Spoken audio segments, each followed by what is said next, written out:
Hello student, कैसे हैं आप सब। उम्मीद करता हूं आप सब अच्छे होंगे, मस्त होंगे, बेहतर होंगे, आपकी पढ़ाई बेहतर चल रही होगी। और बोर्ड एग्जाम 2023 को टारगेट में रखते हुए बच्चों आज हम यहां पर कुछ ऐसे महत्वपूर्ण निचोड़ ऑब्जेक्टिव क्वेश्चन लाए हैं जो कि काफ़ी हेल्पफुल होगा।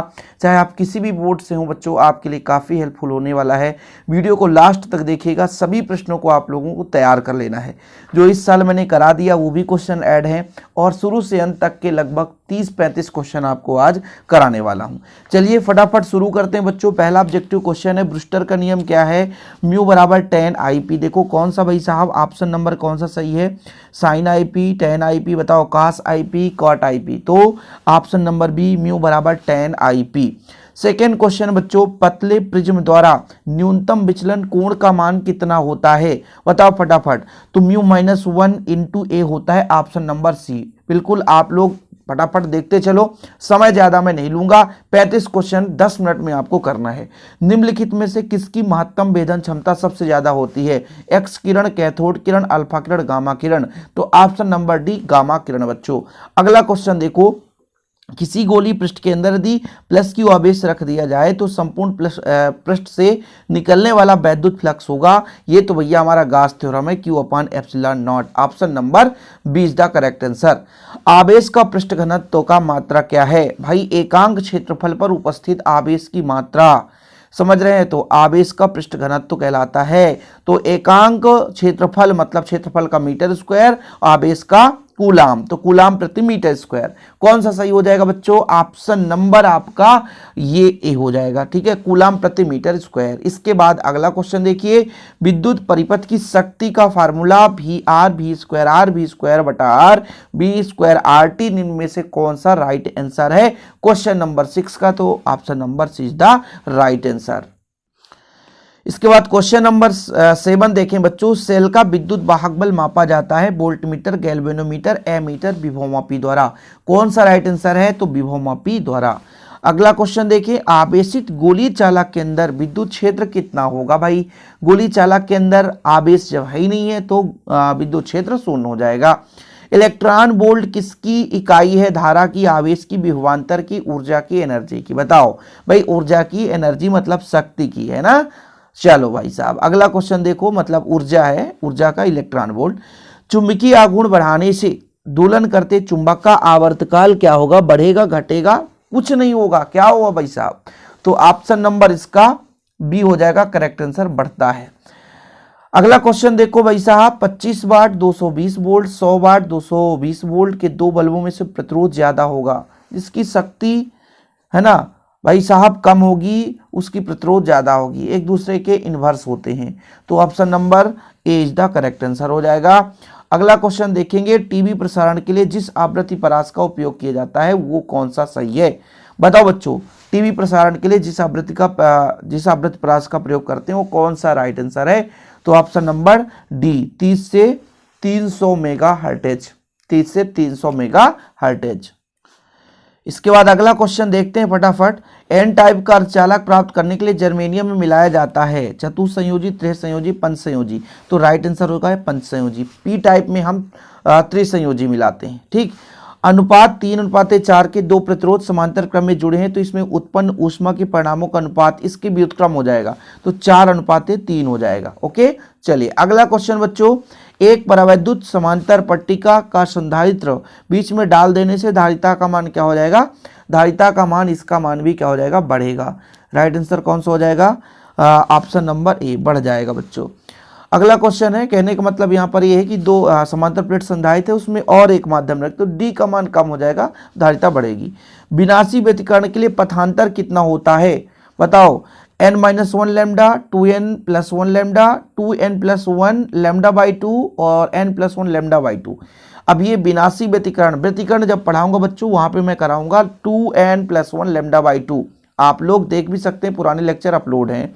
1.5 अपवर्तनांक वाला एक उत्तल लेंस 1.33 अपवर्तनांक वाले पानी में डुबाया जाता है, मतलब उससे कम वाले में डुबाया जाता है, तो वो किसकी भांति काम करेगा बताओ, उत्तल की, अवतल की, प्रिज्म की तरह। तो भाई उत्तल लेंस की ही तरह कार्य करेगा, कोई दिक्कत नहीं है इसमें। फिर हमारा अगला क्वेश्चन आ जाता है क्वेश्चन नंबर 18। पूर्ण तरंग दृष्टिकारी में यदि निवेशी आवृत्ति 50 हर्ट्ज है तो निर्गम आवृत्ति कितनी होगी? तो पूर्ण तरंग है इसलिए दोगुनी कर दो आप, सीधा 100 हर्ट्ज हो जाएगा। Option number 20 the correct answer हो जाएगा। अगला क्वेश्चन देखिए, किसी ऊंचाई ट्रांसफार्मर में प्राइमरी और सेकेंडरी कुंडली में क्रमशः ऊंचाई मतलब फेरों की संख्या अधिक होनी चाहिए द्वितीयक में। ऊंचाई मतलब बढ़ाता है मतलब द्वितीयक में फेरों की संख्या अधिक होनी चाहिए। कौन सा राइट आंसर बताओ? ऑप्शन नंबर कौन सा सही हो जाएगा बच्चों? तो ऑप्शन नंबर यहां पर 20 द करेक्ट आंसर हो जाएगा। अगला क्वेश्चन देखें, जब प्रकाश एक माध्यम से दूसरे माध्यम में प्रवेश करता है तो कौन सी राशि अपरिवर्तित रहती है? तरंगदैर्घ्य नहीं बदलता, आवृत्ति नहीं बदलती, चाल या आयाम? क्या है भाई साहब जो नहीं बदल सकता है? बिल्कुल आवृत्ति नहीं बदलता, आवृत्ति नहीं बदलता है। ओके, एक सरल सूक्ष्मदर्शी में बना प्रतिबिंब कैसा होता है? काल्पनिक और उल्टा, काल्पनिक और सीधा, वास्तविक और सीधा, वास्तविक और उल्टा। 21 ऑप्शन नंबर बी काल्पनिक और सीधा।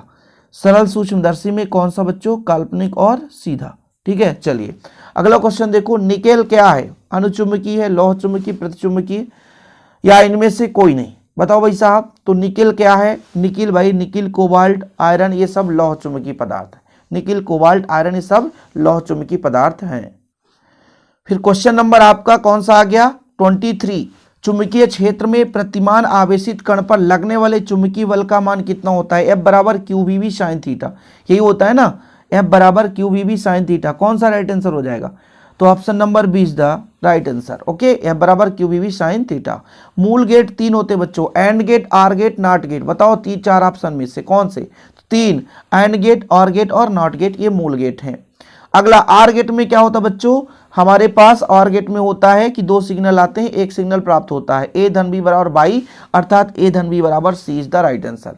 अगला क्वेश्चन देखते हैं, दाशमिक संख्या 12 में द्विआधारी संख्या लिखना है। इसका राइट आंसर आपसे नहीं बन रहा होगा तो इसका मैं आपको बता देता हूं बच्चों कैसे निकालना है।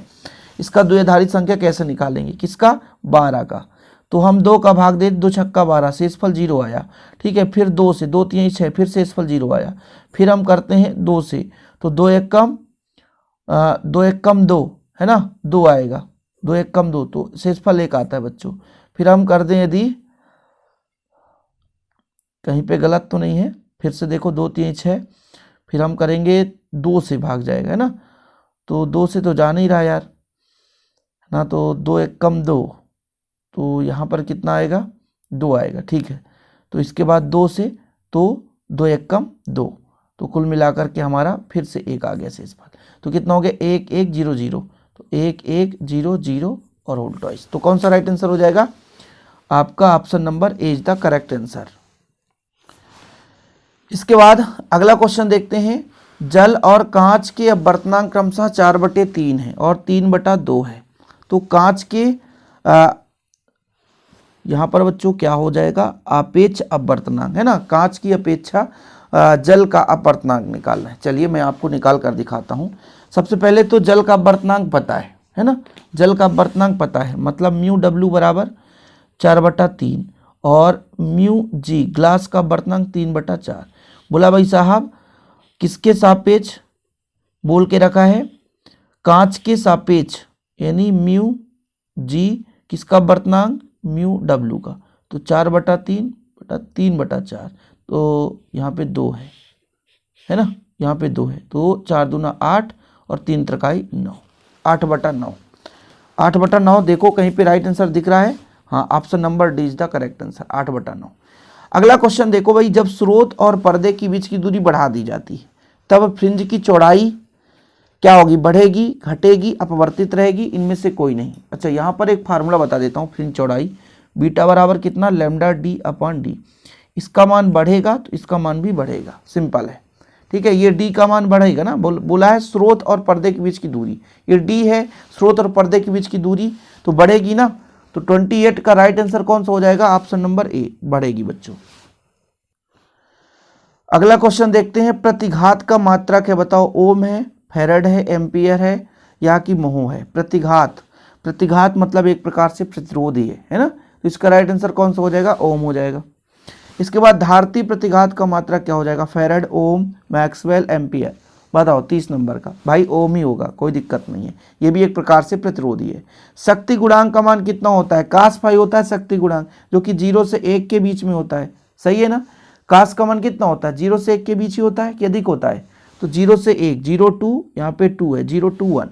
ओके बच्चों, स्थिर वैद्युत क्षेत्र होता है, बताओ संरक्षी असंरक्षी दोनों, इनमें से कोई नहीं। 10 मिनट में 35 क्वेश्चन हो नहीं पाए लगता है। संरक्षी, चलो 1 मिनट और ले लो आप। आदर्श एमीटर का प्रतिरोध कितना होता है बच्चों, आदर्श एमीटर का प्रतिरोध आप लोगों को बताना है, तो 0 होता है। आदर्श एमीटर का प्रतिरोध 0 होता है। यहाँ पे ये जो संकेत है किसका है, तो वो आर गेट का है, ठीक है, आर गेट का बच्चों। यहाँ पे ऐसा ऐसा कुछ और ये कुछ इस प्रकार से, ये आर गेट का संकेत है। आखिरी क्वेश्चन बच्चों, सूर्य के कारण बना तरंगाग्र कैसा होता है, बताओ।